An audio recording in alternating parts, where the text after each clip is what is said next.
Hi అండి అందరికీ. నిన్నైతే సండే కాబట్టి నేను చైనా మార్కెట్కి వెళ్ళాను అనమాట. నిన్న వెనకాలే బ్రతుకుంటా వచ్చి లాక్కిని మరిగి తీసుకుని వెళ్ళిందండి.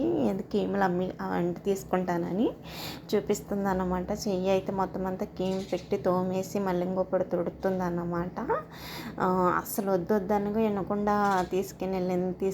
లాక్కిని మరి వెళ్ళింది. ఆ చెయ్యికి ఈ చెయ్యికి కలర్ చూడు అని చూపిస్తుంది. అంత నార్మల్గా ఏం లేదండి, కానీ అది అమ్ముకోవడానికి అలా చెప్తుంది అన్నమాట. స్మెల్ చూడమంది, స్మెల్ కూడా చూసాను నేను.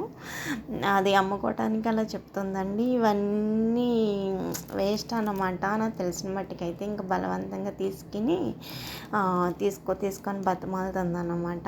ఇంకైతే నేను తీసుకున్నానండి. ఒక్కొక్కటి 15 రూపాయలని 50 రూపాయలు చెప్తుంది. నేనైతే 15 రూపాయలని 30 రూపాయలు అయితే ఇచ్చాను నేను. నాకైతే అసలు ఇష్టం లేదండి. ఇంకా బతిమాలతంలో నేను తీసుకున్నాను అన్నమాట. 30 రూపాయలు చెప్పిన తీసుకున్నానండి. ఇంకా హ్యాపీ అయిపోయింది. నా వీడియో కనుక నచ్చితే లైక్ చేసుకోండి.